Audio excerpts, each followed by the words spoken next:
Time యూపీఎస్సీకి tuitions only in Tirumala IAS institute Chaitanyapuri. Call చేసి ఇప్పుడే జాయిన్ అవ్వండి. నమస్కారాలు. ఈరోజు ఉదయం ప్రముఖ క్రైస్తవ వక్త, డిబేటర్, మంచి ప్రసంగికులు రక్షణ టీవీ వేదికగా అనేకమైనటువంటి చర్చా వేదికలు నిర్వహించినటువంటి ప్రముఖ క్రైస్తవ ప్రసంగికులు, సేవకులు ప్రవీణ్ పగడాల గారు అనుమానాస్పదంగా మృతి చెందడం జరిగింది. సో ఉదయం ఎన్ని గంటలకు ఆయన చనిపోయారనేది మాకు తెలీదు. ఆయన దివాన్ చెరువు రోడ్డు పక్కన విగత జీవిగా పడున్నారు. ఆయన తల మీద బలమైన గాయాలు అయ్యాయి. పెదవులు కట్ చేసినట్టుగా ఏదో బలంగా ఒక దెబ్బ తగిలినట్టుగా ఉంది. సో అది హెల్మెట్ పెట్టుకుని కూడా అంత దారుణంగా ఎలా అయిపోయారనేది మాకు అర్థం కాలేదు. రెండోది, ఆయన బైక్ స్పీడ్ గా నడిపే వ్యక్తి కూడా కాదు. చాలా శాంతంగా, సాత్వికంగా ఉండేటువంటి వ్యక్తి. సో అలాంటి వ్యక్తి అలాంటి భయంకరమైన పరిస్థితుల్లో మృతి చెందడం అనేది క్రైస్తవ సమాజాన్ని చాలా దిగ్భ్రాంతికి గురి చేసింది. సో కాబట్టి దీని మీద సమగ్రమైన దర్యాప్తు జరిపించండి అని చెప్పేసి పోలీసు వారికి విజ్ఞప్తి చేయడం జరిగింది. ఇందాకనే పోలీసు వారు వచ్చారు. మొదట దాన్ని యాక్సిడెంట్ అని చెప్పారు మాకు. అది సరిగా చూస్తే అది యాక్సిడెంట్ లాగా అనిపించలేదు.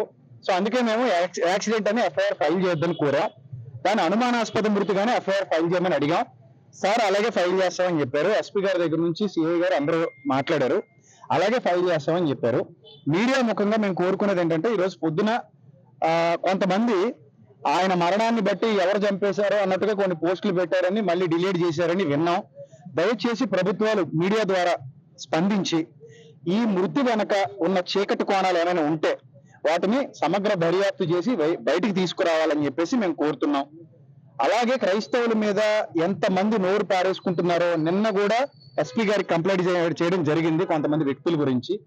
సో ఎవరు ప్రోద్బలమైనా దీని వెనక ఉందా, నిజంగానే యాక్సిడెంట్ జరిగిందా, ఒకవేళ యాక్సిడెంట్ జరిగితే అక్కడ ఏ ఆనవాళ్లు లేకుండా ఎందుకు ఉన్నాయి, బైక్ ఆయన మీద ఎందుకు పడిపోయి ఉంది, అది జారిపోయినట్టుగా ఎందుకు అక్కడ ఏ విధమైన మార్క్స్, టైర్ మార్క్స్ కానీ ఎందుకు లేవు, ఇవన్నీ మేము వ్యక్తం చేస్తున్నటువంటి అనుమానాలు. సో కాబట్టి మా అనుమానాలన్నిటినీ పరిశీలించి దర్యాప్తు జరిపించి మాకు న్యాయం చేయాలని కోరుతున్నాం. అలాగే అక్కడ ఉన్న సీసీటీవీలన్నిటినీ కూడా పరీక్షించి మాకు న్యాయం చేస్తామని చెప్పి పోలీసు వారు చెప్పడం జరిగింది. ఆ సీసీటీవీ ఫుటేజ్ కూడా మాకు ఇస్తామని చెప్పడం జరిగింది.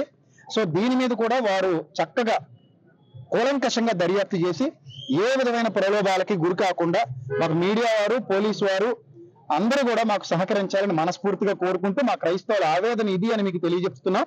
సో అది ఇంతవరకు మాకు తెలియదు. దివాన్ చెరువు దగ్గర ట్రేస్ అయిందండి. ఆయన ఎందుకు వచ్చారనేది ఇంకా తెలియదు. వాళ్ళ ఫ్యామిలీ వస్తున్నారు హైదరాబాద్ నుంచి. వాళ్ళు వచ్చిన తర్వాత చెప్తారు.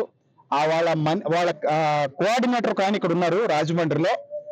ఆయన చెప్పడం ఏంటంటే, నిన్న సాయంత్రం నుంచి ఫోన్ చేస్తున్నాడట ఆయనకి. ఎన్నిసార్లు ఫోన్ చేసినా లిఫ్ట్ చేయలేదని చెప్పాడు. వాళ్ళిద్దరూ చాలా క్లోజ్.